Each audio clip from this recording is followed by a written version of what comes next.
No writers were harmed in the production of this podcast.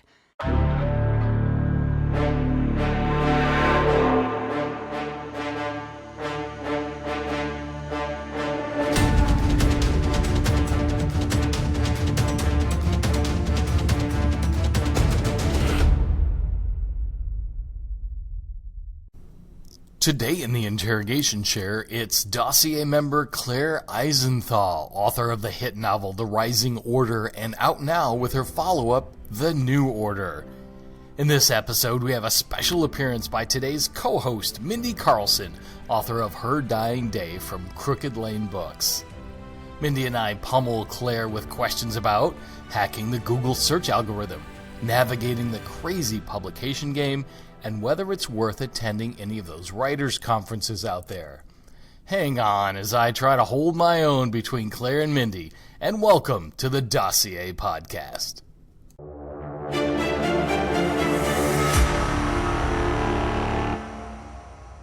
Hey everybody, welcome to the Dossier Podcast. I'm Jeff Circle, your host, and tonight, special deal, seriously. We have a co-host here, Mindy Carlson. My friend, thank you for joining us. I'm always happy to be here. She's doing the English always happy wave. to talk. Yes. Yes. And so it queen took wave. two of us tonight to co-host this show because we have on the fantastic, the lovely, the talented Claire Isenthal, author of The Rising Order and now The New Order. Mm-hmm. So Claire, welcome. Thanks for joining us. Thank you both so much for having me. What an honor. It is so good to see you again. Always. One of my ride or die friends here. So we're going to start right off because we do things quick and short and dirty here on the Dossier Podcast. First, everybody check out Claire Isenthal at her website, claireisenthal.com, and her unredacted dossier is at thewritersdossier.com. Get to know her. So right off the bat, let's get into these questions, Claire. The Flynn character in your last two books, The Rising Order and The New Order, she works for a big tech company, right? She sure does. It's called Magnetic, the company. Magnetic. Magnetic. I mean, it's almost like Magneto. So you know it's evil right off the bat. So the strange thing here is I'm going to reveal to the audience, you also worked for a big tech company. You worked for Google. So I just want to know, were you able to insert some crafty code into the algorithm before you left Google that made sure that your books came up on the top of everyone's search queries? They doing that? That's good to know because I did not. You did not. There you have it. So hey, Google's listening. No, I'm just It's a perk of working there. Yeah. Okay. All right. So did your personal work experience at Google, as well as your experience living in Chicago, where the Rising Order is set, did that shape what you wanted to write? Totally.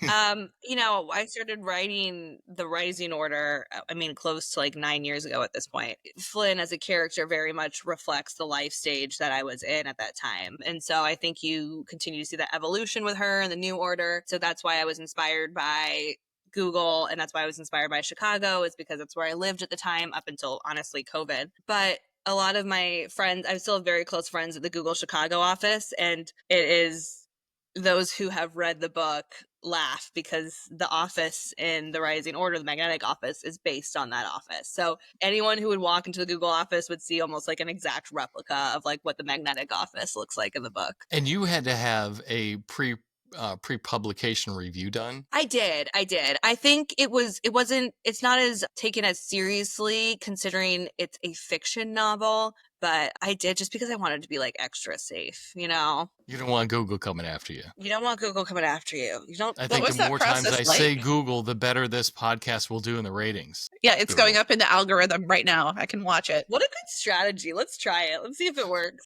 What was the process like of having your book vetted by the powers that be? They have a team that's dedicated to it. And it was actually before I went to my first conference that I was like, you know what, I'm just going to do this now. And it was as simple as kind of reaching out to them. But I had actually originally started when I was kind of starting the ideation.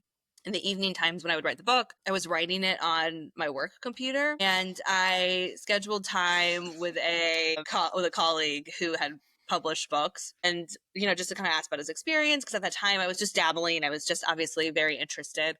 And he was like, when I told him what I was doing, he's like, what are you doing? It's on your work computer. He was like, go home, get a personal computer, write everything on that personal computer. And so that's what for the kids at home, the next day. Don't use your work computer. Don't use your work computer for personal projects, kids. So that was like, I'll never forget that moment where I was like, crap, like what? Okay. And so, you know, it was just something I didn't think about even in the slightest. So Wow. Yeah. It's a Google Doc, even if it's like open source concept stuff, like don't do that. There's a whole bunch of legal issues about ownership of creative work and intellectual property. Totally. And which was funny because I've always had, like, I always separated my personal phone from my work phone. I think it was probably just because I was in the like ideation phases of it. But like that was a quick lesson to learn for sure. Wow. All right. We might stop using the word Google now in this podcast. Wait a minute. Hey, so your books are published through Greenleaf Book Group Press, right? Mm-hmm. They but sure are. You've put a lot of personal work into finding the success that you've had. What have you learned about the process that's helped you navigate this crazy, ever-changing industry? Have you found that balance between frustration and success yet? Oh my God, that's such a good question. Ding, ding, ding. Oh, Google, that's a good question. Is there an achievable balance? Yeah, that's what I was going to say. I think the biggest thing that I've learned is overnight success is not a thing. I mean, obviously in very, very rare instances where it's like a lightning in a bottle. And even then I wonder if you can sustain it if that happens. And so patience is really critical. And I kind of see that now. Like I was so laser focused when the Rising Order came out on what I envisioned success to be. And now that's just broadened. And I realized like, oh, this is a marathon. This is a long-term game. And so in the meantime, what I've done that I've found that's really helped has been meeting such good friends and writer friends and networking, because everyone has their own story. Everyone's journey is so different. And this crew is what gets you through and what like saves your sanity. Yeah, absolutely true. Absolutely. Mindy Carlson had that lightning in a bottle moment. Mindy, how did that happen? Tell us everything. One of the best library experiences I've ever had outside of that time when I was a freshman in college was the Carmel Clay Public Library in Carmel, Indiana. And I'm here to tell you that this place is amazing. I was there for an author event, and just driving up to the place was breathtaking. The facility itself is unbelievable. Like, is this a public library or a beautiful candy store monument for books? Inside, we got a personal tour from Elizabeth Hamilton, who I like to say runs things there. And they not only have a vast collection, but they also have a stunning list of programs and events that will rival anything out there. Please support your public library. Many of you remember going to the library as a kid. Chances are it's still there, waiting to offer you a portal into another world we can all cherish. And if you happen to be in Carmel, Indiana, or anywhere nearby, the Carmel Clay Library is well worth the trip. Learn more at carmelclaylibrary.org. But it is like a flash of lightning. It's not like it's a sustained, like beam of light that happens. Like, I got my agent really fast. After like my book was on submission for a week and I had an offer in 2 weeks. Oh my gosh, I had a that contract. never happens. Well, and then it got published and whatnot. And that was in 2022 that it came out. And now I'm just sort of like churning through books, trying to find the next one that's going to hit the market. I had one that I finished that like the market wasn't right for it. I had another one that I finished that I got basically rewrite resubmits from the publisher on, where they wanted me to tell it from a different point of view. And, and now I'm working on another one that's out at beta readers right now that I will hopefully be able to submit in June. So it's kind of like, you do go, every author goes through the grind at some point. It just is it at the beginning? Is it in the middle? Is it in the other middle? Is it, near the end? So Mindy, do you think that was like what do you think it was luck because it was like the right book at the right time? Like, I think it was a lot of, I was just really lucky to have found the right story at the right time and the right way to tell it. Because my book is a humorous mystery. And I think it was at the time when humorous mysteries were starting to become really big, like people were starting to acknowledge the fact that mysteries and murder, that are funny can actually be legitimate. Yeah. And so a lot of publishers are buying up a lot of humorous mysteries and putting it out there to see what's stuck. And yeah, so I was kind of right at the right time. Okay. That's something that Don Bentley does really well, or at least he did in his Matt Drake series, is there's always a string of humor in there, whether it was an 80s music reference or something else, just make you laugh in the middle of him, mowing down a road terrorist. So yeah, I mean, I find if I make things funny, I can go darker in my books in the more serious areas because people I haven't taxed their stamina. I haven't taxed their emotional stamina. I'm giving them breaks to sort of breathe and then they can dive back in. Balance. Super interesting. Yeah. Hey, Claire, like a lot of good writers, you just don't sit down and write compelling stories all day and off the tips of your fingers just like that. You actually do a lot of research. I know a lot of writers do, but something that you said to me and my pal John Stamp, our buddy, on his podcast, shout out to Deep Cut Books, is something John told you about writing scenes during a panel at BoucherCon last year. Yeah. Tell me about your research process and how some things are easy and how you've got to really dig like you did for the New Order. Well, so the panel you're referencing with John Stamp, Mindy was a fighting panel, and how John was basically talking about, based on his experience in the police academy, how like if there's so many incorrectly written fight scenes or kind of fight scenes that aren't realistic, and if you're punching someone and their knuckles aren't swollen, then you're not doing it right. And Is so this that the was one where Greg Podolsky directed people to actually fight each other? No, but that one was fantastic. That was a great panel. I think that was that Thriller Fest. It was. There were so many good panels there, I will say. But to your point, I think there's a natural tendency for us as writers, at least for me as a writer, sorry, I don't want to generalize, to write what you know. And because The Rising Order was my first book, I think that was why I really stuck to my comfort zone. So I stuck to like Flynn being at a similar age to me. She's a Jewish woman based in Chicago working for big tech. Like check, check, check. But there was a lot of things that were obviously very different than me. And that was obviously Wolf's character and Wolf's background as a domestic terrorist who is basically like the super hacker. And so there was a lot of research that I had to do into explosives and into especially kind of like homemade explosives and grassroots extremist groups that kind of like grow and actually have really sophisticated weapons, and how that comes about and how that happens. So there was like a big piece of that. And then also, of course, validating Wolf's character and his background. And that was when I interviewed Christian Piccolini, who was an ex-neo-Nazi skinhead. And that was a lot of the research that I did on Wolf's background and character. So yeah. Yeah, your Google profile needs to have on it Claire Isenthal writer, so that when the algorithm sends it to the FBI, they'll say, "Oh, it's all right." I know. Yeah. That's better be what pops up, because my search history ain't great. Yeah, start using that incognito search. I know, function. but then I don't know. Like there were some websites like the Jolly Roger Anarchist Cookbook. I'm like, they're gonna know who I am on this. You're getting tagged. Yeah. We've been together at several events now, and I talked you into attending the Mystery Writers Conference in Chicago a few years ago. How beneficial has it been to you to make the effort to get out there and bond with your writing community in person? Oh my gosh, it has made all the difference. It's the number one piece of advice I give to new writers, is to go to conferences. This segment is brought to you by Thriller Fest, BoucherCon, and the Chicago Mystery Conference. And the San Diego Writers Conference, actually. That's where I met when I first finished The Rising Order, and like the very first draft. And oh my gosh, you guys, it was so bad. So bad. It was like the definition of a shitty first draft.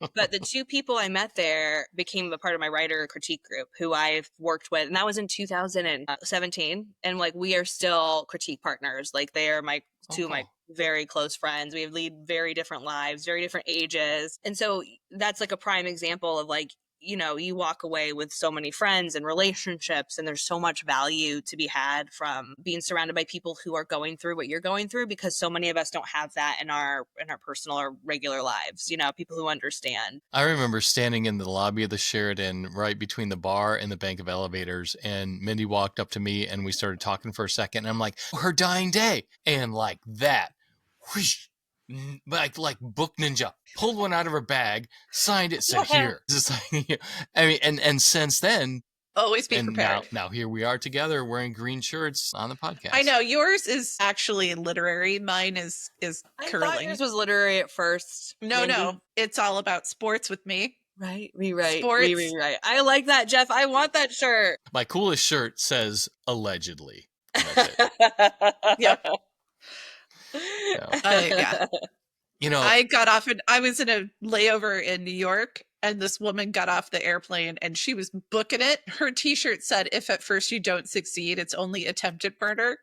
And I'm like, my people, come back. yeah, she's a failure, loser.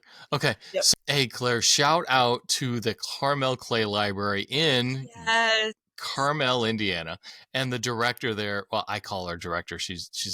She runs things. Oh, yeah. She hates it when I say that. Elizabeth Hamilton. And I'm here to tell you, I can't say enough about local libraries that really connect with their patrons and their writers, especially when they have writers events like the one that you and I participated in last year. I had the best experience moderating a panel with you, Bruce Borges, Alana Berry, John Adams, AJ Chambers, and I think over 100 people turned out. So tell us about the library there and the benefit of people connecting with their own libraries. Oh man, I actually wrote a Substack on this, so if you go to my website, you can check that out. But I think it's absolutely critical and such a great place to start, because oftentimes your library is not only connected to other libraries in the state, but there's often programming that you not only that you can mutually benefit from. And Elizabeth is just such a she's like goals. She's like the ultimate example of how she brings in authors from all over and uses them as a connector for people to come and to listen to them and to hear their stories and to read their books.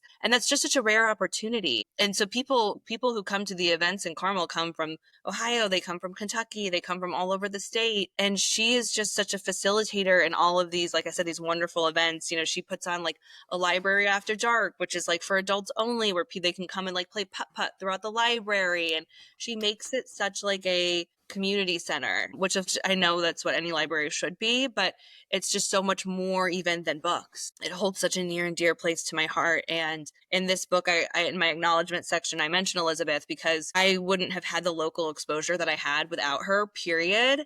And I said every author needs a Liz in their corner because, man, she's in our ride or die crew for sure, Jeff. That is so cool. Yeah, it really is. I love her. Yeah. All right. Well, yeah, I think Elizabeth is great. And Mindy, if you are ever in Indianapolis, you got to drive up to Carmel. And this place is unbelievable. I'm originally from Iowa, so we do drive through on I-80, sometimes I-70 to get back to Iowa. And libraries have a special place in my heart because my mom was the director of our public library in my very small hometown. See? There you go. That's really cool. Right. That's really, really cool. All right. Last question for you. The local bookstores, too. I mean, they're fantastic. We're a huge supporter of small indie bookstores here at the Writer's Dossier, as well as small presses. And I got to see Mystery Mike in Carmel. No knock against Barnes & Noble and Amazon because of the purpose they serve, but nothing can replace having Mystery Mike or Elizabeth Hamilton explain why they're excited about a certain book. You just feel it and you see it. What's your connection experience been like with people like that, those small indie groups? My experience has been so positive. I know that's not always the case, but I felt a tremendous amount of support from the local indie bookstores. And it's something that I really try to make an effort to like drive my network into their stores as well. Super. And I really tried to also support them throughout the year and in various events too. It's the second year they've done this, but a really huge local event that they started is the Indie Book Crawl. So it's like obviously Indiana and then Indie Book Crawl. And they have, it has been so wildly successful because again, they have people come in from all over the state and they kind of have almost like, instead of like a bar hop, it's like a bookstore hop where people have like cards and they try to visit every single store. And I think Chicago has that too. I just saw it somewhere. Yeah. There's a ton of them up the Strand. Yeah. Yeah. And it's just so cool. It's such an awesome way. And like, I've seen book clubs come together. I've seen like, it's like everyone kind of brings their friends and it makes you feel so connected to your community again. I know I keep on saying community, but it actually really does kind of ground you in like when in a time, I think when everyone's on their phone, social media, it kind of like parts those seas, and it just really, and to see that support for local businesses is just so inspiring. So yeah. Mindy, what about you? You live in a great area for that kind of thing. I do. I live right outside of Washington, D.C. And so we actually, the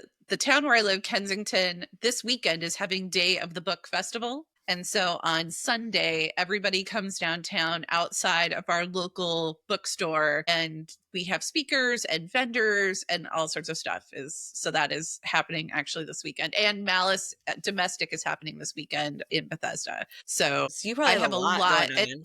And I have a really good relationship with the Barnes & Noble that's local, because that is becoming more and more for suburban areas, their local bookstores. But I also have a deep, deep affiliation with bookstores in Iowa, independent bookstores in Iowa, like Swamp Fox Bookstore, Prologue Bookstore. And they also do a book crawl where you have your cards and you go around to all the independent bookstores. Beaver Dam Books in Des Moines. I've done a bunch of speaking in and around all over there, and could not have been more gracious, and an enormous amount of readers. So I like that sort of Midwest. People there love their books. And I think more authors that go there, the more connections they can make to their readers, the more feedback they can get, and just like the better these independent bookstores are going to be for that kind of connectivity. Yeah. And the social media attention that it brings too is so awesome and important. I love that for these libraries and these bookstores, people are looking past their ideas of what a bookstore should be and the library should be, and into what they could be. Like what they could become. Nailed it. Well, there you have it, folks. Everyone out there listening, go to your local libraries and your local bookstores and find these events that are going. You'll have a blast. You will have a blast. And while you're there, you can pick up Claire's book, The Rising Order. And by the time this pre-order her new one. By the time this podcast drops, The New Order. The New Order. Go find it. And also with more order. Also look for Her Dying Day too by Mindy Carlson. Definitely. All right, so folks, thanks for joining us tonight, and big thanks for Claire for joining us tonight. It's a launch week. This is an exciting time. Mindy, thanks for joining us as the co-host, and that's it for this episode of the Writer's Dossier Podcast. Don't forget to check out Claire Isenthal on her website and at thewritersdossier.com. And we're out. Perfect. That was great. Thank you for listening to the Dossier Podcast. Remember, be good and be safe out there. And here is your official Dossier safety brief. Don't subtract from the population. Don't add to the population, unless you're trying. Stay out of the hospital, the newspaper, and jail. If you end up in jail, establish dominance quickly. The Dossier Podcast is a production of The Idea Academy. No writers were harmed in the production of this podcast.